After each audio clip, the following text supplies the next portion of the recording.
Esse negócio de encantador de serpente, eu já conheço. O Lula ficou velho, cansado, tá falando muita bobagem, sabe? Ele gosta de cooptar todo mundo. Só que esse aqui ele não conseguiu. Quem venderam? O governo, Lula. Isso é uma falcatrua maior do que o Mensalão e do que o Petrolão juntos. Tudo mentira. A economia brasileira está paralisada, está estagnada. É tudo mentira. O que é mentira? Toda a política industrial é mentira. Isso é fascismo do puro. Aí, como é fascismo do bem, não é fascismo do puro. Pessoal, Ciro Gomes expôs a hipocrisia do presidente Lula. Em uma entrevista aqui na CNN, o Ciro Gomes abriu a boca e, sem medo de nenhuma retaliação, ele falou toda a verdade e expôs toda a hipocrisia do governo e tudo o que o Lula está fazendo contra o Brasil. Quero deixar esse vídeo completo aqui para que vocês ouçam e vejam as falas de Ciro Gomes. Não sei se ele está magoado, triste ou angustiado com o presidente Lula. Eu só sei que aqui ele escancarou a hipocrisia e as mentiras desse governo. Então vamos assistir esse vídeo agora, mas antes, se você não está inscrito aqui no canal, inscreva-se, deixe aquele like, curte, comente, compartilha e vamos assistir esse conteúdo agora. Isso é fascismo do puro. Aí, como é fascismo do bem, não é fascismo do puro. O petismo, essas coisas, é fascismo na veia. Eu não quero conviver com fascista, nem bolsonarista, nem petista. O senhor já começou a fazer uma crítica em relação ao governo de Luiz Inácio Lula da Silva. Como o senhor resumiria o governo até então? Uma grande decepção, porque eu sempre alimento a ideia de que o Lula e o PT e seus puxadinhos, entre os quais está o meu partido, tem obrigação moral, obrigação explícita, compromisso, claro, com a mudança do Brasil. Veja bem, nós entramos na Corte Internacional de Haia acusando o Bolsonaro de genocídio da comunidade Yanomami. Sabe o que aconteceu no primeiro ano do governo Lula? 6% a mais de mortes da comunidade Yanomami. E agora? Lula não mudou tal coisa em relação ao Bolsonaro? Não mudou nada. É chocante o que eu estou dizendo. Desde os dados graves da economia, superávit primário, meta de inflação, câmbio flutuante, autonomia do Banco Central. Já vamos entrar nesse tema. Justo ou não, correto ou não, qual é a diferença no manejo do modelo econômico que o Lula pratica e o Bolsonaro?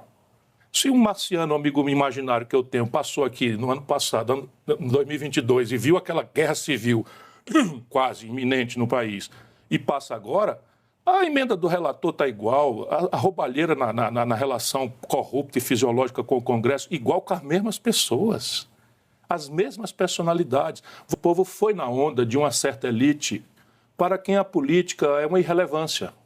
Então, a política para os barões do mundo artístico, do mundo dos intelectuais, eles não querem nem saber, estão todos no plano de saúde, se lixando para a saúde pública, estão todos na mensalidade escolar para os filhos, se lixando para a educação pública, e esses assuntos são os que me comovem. Todos estão na segurança privada, carro blindado, condomínios armados até os dentes e tal, e a segurança pública é um desastre no Brasil. E essa elite toda foi na onda, sabe, de uma polarização que é tudo mudar para que nada mude no Brasil. Vamos no extremo, o Lula sobe a rampa com essa coisa identitária. Isso que te desiludiu, que te faz desistir? A prostração da sociedade civil brasileira a isso. Por exemplo, eu estive agora no Cruzeiro da Xuxa, estou me dando esses prazeres que nunca tive. É a primeira vez que eu entro num navio na vida, porque sempre deixei para outra hora, achando que aquilo era meio tal, e essa vez ela nos convidou. Chego lá, as pessoas pedem para tirar fotografia, são muito generosas comigo, eu saí do processo eleitoral muito respeitado.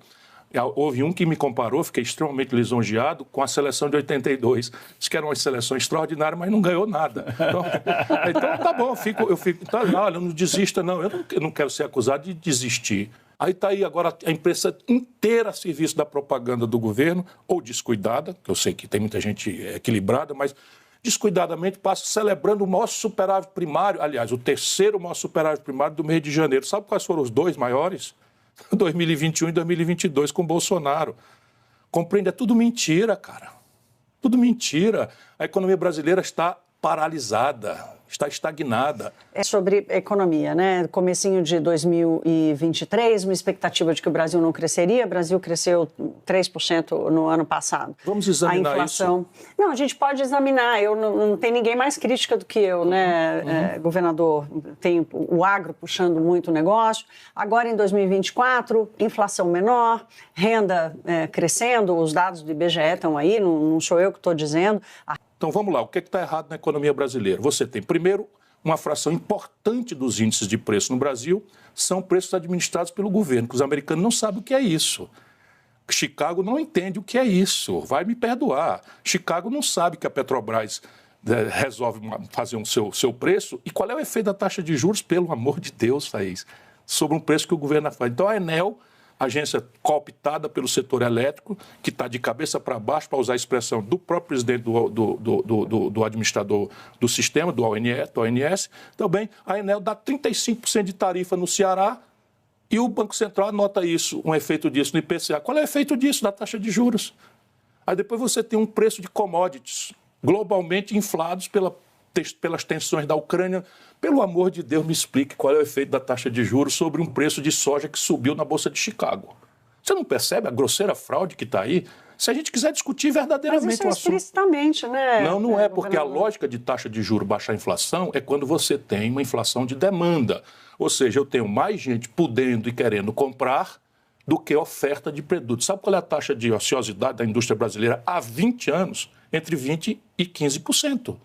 Então, nós temos uma capacidade instalada ociosa e estamos atirando em demanda. Sabe o que é isso? Isso é uma sequela. Nós acabamos a indexação com o Plano Real, lá atrás, as moedas indexadas, e demos à banqueirada juro. E isso não é a falta de austeridade fiscal, não. Esse dinheiro sai do mesmo bolso que não sai para a saúde, que não sai para a segurança, que não sai para a educação. E é isso? O PT, a esquerda, o PSOL... Você percebe o PDT, o meu partido, nós estamos dizendo amém a isso. Alô, Luciana Genro, tenha paciência. Comigo não, violão. O crédito pessoal no Brasil vai para 300% de juro. O Lula está desautorizando o Lupe, então? Mas já fez isso de forma escandalosa, já mais de uma vez.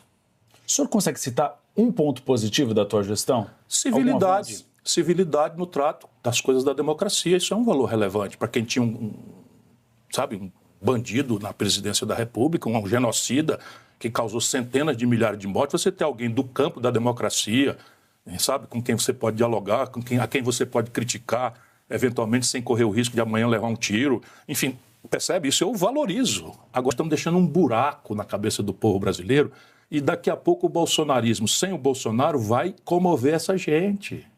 Pelo buraco moral, intelectual que nós estamos produzindo, desertando da tarefa histórica de uma força progressista, que é organizar o ideal. É tudo mentira.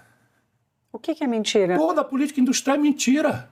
Vamos lá, o desenrola. Todo mundo que me acompanha sabe que eu transformei a denúncia da inadimplência das famílias brasileiras num problema de macroeconômico. Você com inadimplência de 72 milhões de pessoas humilhadas no Serasa e SPC, você não tem como alavancar uma das ferramentas do crescimento econômico, que é o consumo popular. Pois bem, eles pegaram a ideia, empacotaram de forma... estatizaram o risco, que eu não faria jamais, e na hora disso transformaram valores que valiam 10% da dívida, porque é o desconto que você consegue no leilão do Serasa sem o governo ajudar, e fracassou. Por quê? Porque o governo não tem dinheiro para botar 70 bilhões de reais no fundo garantidor. Tudo mentira, cara. Desculpa. Tudo mentira. Uma ideia boa, desmoralizada. A ideia boa. Sabe o que eles fizeram agora? Eu vou dizer aqui para todo mundo ver. Não sai na imprensa. Sabe esses 93 bilhões de reais desse pulso de bom pagador? Estranho, né, não? O Lula e o PT e o Haddad sem dinheiro para nada, corta daqui, corta dacolá, confusão, de repente resolvem pagar o calote dos precatórios do Bolsonaro, 93 bilhões de reais. Eu digo, opa, como eu conheço a vida? Sim, cara, e aí tem. Fui atrás e achei, sabe o que é? Eles venderam os precatórios para bancos, poucos bancos, 2 bancos, que compraram esses precatórios com deságio de até 50%. Quem venderam? O governo, Lula. Isso é uma falcatrua maior do que o Mensalão e do que o Petrolão juntos. Alguns assessores que dizem que Luiz Inácio Lula da Silva está disposto a conversar com o senhor. Já houve algum aceno? O senhor está disposto a sentar com o presidente da República? Olha, você imagina se eu não estou disposto. Eu converso até com Satanás, se o assunto for a obra de Deus. Agora, para fazer balé, sabe, conversa fiada, e, sabe, esse negócio de encantador de serpente eu já conheço, o Lula ficou velho, cansado, está falando muita bobagem, sabe, ele gosta de cooptar todo mundo, só que esse aqui ele não conseguiu. Pois é, pessoal, como vocês viram aqui nesse vídeo, Ciro Gomes expôs exatamente aquilo que o Brasil está vendo nesse exato momento.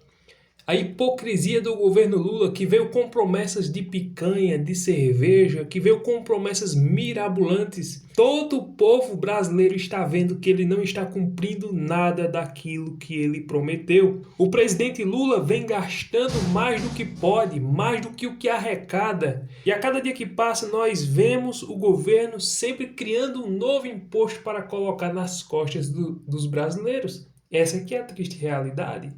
Então, não tem mais como esse governo prevalecer nem avançar em 2026. Para isso, nós precisamos fazer mudanças e votar em pessoas diferentes, pessoas certas, independente de ideologia. Mas nós temos que escolher com consciência e analisar bem quem vai governar o nosso país. Infelizmente, o governo Lula está uma decepção. Não está fazendo nada do que prometeu e, com certeza, não vai conseguir se reeleger. Infelizmente, eles vão gastar toneladas de dinheiro, vão endividar o país para tentar uma nova reeleição, mas tomara que o povo brasileiro coloque a mão na consciência e mude o governo que aí está para que nós vejamos dias melhores no futuro. Gostou desse vídeo? Deixa aquele like, curte, comente, compartilha e até o próximo conteúdo, se Deus permitir.